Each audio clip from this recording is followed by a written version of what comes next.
بسم اللہ الرحمن الرحیم۔ ان کی زندگی میں بے شمار پہلو ہیں۔ ایک مرتبہ اللہ کے رسول صلی اللہ علیہ وآلہ وصحبہ وسلم نے نماز فجر کے بعد صحابہ اکرام رضی اللہ تعالی عنہ سے فرمایا، میں نے رات ایک خواب دیکھا، بہت بڑا کھیت ہے، اس میں طرح طرح کے پھل اور سبزیاں اگی ہوئی ہیں، اس کھیت کو پانی کی ضرورت ہے، کوئی آئے اور کھیت کو پانی سے سیراب کرے۔ میں نے دیکھا کہ ابو بکر آئے، اپنے کنویں سے پانی کے ڈول نکال کر کھیت میں ڈالنا شروع کیے تاکہ کھیت کو سیراب کیا جائے۔ ڈول بہت بڑا تھا اور آپ اس کو نکالنے میں وقت محسوس کر رہے تھے۔ پھر ابو بکر نے اپنی بصارت کی حد تک کنویں سے پانی نکالا مگر کھیت سیراب نہ ہوا۔ پھر عمر آئی، میں نے دیکھا کہ وہ اتنی تیزی سے پانی نکال رہی ہیں جیسے انہیں پانی نکالنے میں کوئی وقت نہیں لگ رہا ہو۔ میں نے زندگی بھر کنویں سے اس قدر تیزی سے پانی نکالتے ہوئے کسی کو نہیں دیکھا۔ اتنی تیزی سے پانی نکال رہا ہے کہ کھیت پانی سے بھر گیا، لیکن عمر کے ڈول نکالنے میں کوئی کمی نہیں آئی بلکہ پانی کھیت کے مندیروں سے باہر چھلکنے لگا۔ اس کے بعد میری آنکھ کھل گئی۔ صحابہ اکرام رضی اللہ تعالی عنہ نے عرض کیا کہ اے اللہ کے رسول، اس کی تعبیر بیان کیجیے۔ ارشاد ہوا اس کی تعبیر یہ ہے کہ عمر میرے دین کو دنیا کے کناروں تک پہنچائے گی اور اس میں کوئی کمزوری، قوت میں کوئی کمی اور دین کی خدمت کے کوئی نقص پیدا نہیں ہوگا۔ ابو بکر بھی دین کی خدمت کریں گے مگر تھوڑے وقت کے لیے۔ دین اگر پھیلے گا تو میرے عمر فاروق کے دور میں پھیلے گا۔ اللہ کے رسول صلی اللہ علیہ وسلم کا یہ خواب اور پیش گوئی اس طرح پوری ہوئی کہ عہد فاروقی میں دو سپر پاور روم اور ایران دم توڑ گئی۔ سیدنا عمر فاروق رضی اللہ تعالی عنہ نے ہجرت کے بعد ساری زندگی اللہ کے رسول صلی اللہ علیہ وسلم کے ساتھ مدینہ میں گزاری۔ آپ نے تمام غزوات میں شرکت فرمائی۔ وہ بڑے صاحب اللہ بلند نظر اور عالی ہمت تھے۔ اللہ کے رسول صلی اللہ علیہ وسلم ان کے ساتھ بے حد محبت کرنے والے تھے۔ غزوہ بدر کے بعد قیدیوں کے مسئلہ میں جب ان سے رائے طلب کی گئی تو ان کی رائے سیدنا ابو بکر صدیق کے برعکس تھی۔ سیدنا ابو بکر کا مشورہ تھا کہ کفار سے ایک فدیہ لے کے ان کو چھوڑ دیا جائے، مگر سیدنا عمر فاروق رضی اللہ تعالیٰ عنہ نے کہا واللہ میری وہ رائے نہیں جو ابو بکر کی ہے، میری رائے یہ ہے کہ آپ فلاں کو جو میرا قریبی رشتہ دار ہے میرے حوالے کریں تاکہ میں اس کی گردن مار دوں۔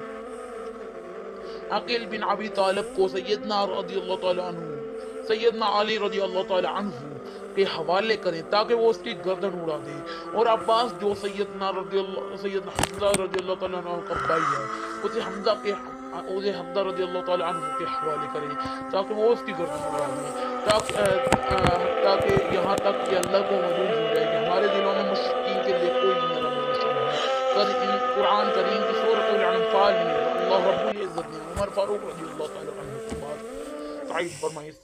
سیرت کی کتابوں اور تفسیروں میں یہ واقعہ تفصیل سے موجود ہے۔ غزوہ احد میں بھی انہوں نے شرکت کی۔ وہ ان جان باز صحابہ میں سے تھے جو اللہ کے رسول صلی اللہ علیہ وسلم کے ساتھ ثابت قدم رہے۔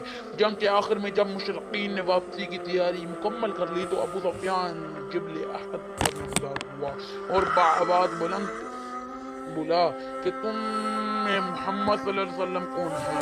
لوگوں نے جواب نہ دیا۔ پھر اس نے پھر پوچھا تو کیا تم قحافہ کے بیٹے ابو بکر رضی اللہ عنہ کو جانتے ہو؟ لوگوں نے پھر کوئی جواب نہ دیا۔ اس نے پھر سوال کیا کیا تم عمر بن خطاب رضی اللہ تعالیٰ عنہ کو کوئی جانتے ہو؟ لوگوں نے اس مرتبہ بھی کوئی جواب نہ دیا کیونکہ اللہ کے رسول صلی اللہ علیہ وسلم نے جواب دینے سے منع فرمایا تھا۔ ابو سفیان نے ان تین کے سوا کسی اور کے متعلق نہ پوچھا کیونکہ اسے معلوم تھا کہ اسلام کا قیام ان ہی تینوں کے ذریعے ہے۔ جب اسے کوئی جواب نہ ملا تو اس نے کہا چلو ان تینوں سے چھٹی ملی۔ یہ سن کر عمر فاروق رضی اللہ تعالیٰ عنہ بے قابو ہو گئے اور بولے اللہ کے دشمن، جن کا تو نام لے رہا ہے وہ سب زندہ ہے اور ابھی بھی اللہ نے تیری رسوائی کا سامان باقی رکھا ہے۔ اس کے بعد ابو سفیان نے کہا تمہارے مطلوقین کا مسئلہ ہوا ہے لیکن میں نے اس کا حکم دیا تھا نہ اس کا برا منایا ہے۔ پھر نعرہ لگایا بالبلند ہوا۔ نبی صلی اللہ علیہ وسلم نے فرمایا تم لوگ جواب کیوں نہیں دیتے؟ صحابہ نے عرض کیا کیوں جواب دیا؟ آپ نے صلی اللہ علیہ وسلم نے فرمایا کہو اللہ اعلیٰ اور برتر ہے۔ ابو سفیان نے نعرہ لگایا ہمارے لیے عزیز ہے اور تمہارے لیے عزیز نہیں۔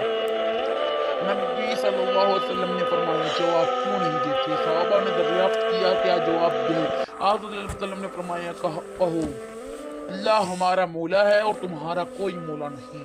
اس کے بعد ابو سفیان نے کہا کتنا اچھا کارنامہ رہا، آج کے دن جنگ بدر کے دن کا بدلہ ہے۔ حضرت عمر رضی اللہ تعالی عنہ نے جواب میں کہا برابر کا معاملہ نہیں، ہمارے مطلوعین جنت میں ہیں اور تمہارے مطلوعین جہنم کے شعلوں میں ہیں۔ اس کے بعد ابو سفیان نے کہا عمر میرے قریب آؤ۔ رسول اللہ صلی اللہ علیہ وسلم نے فرمایا جاؤ دیکھو کیا کہتا ہے۔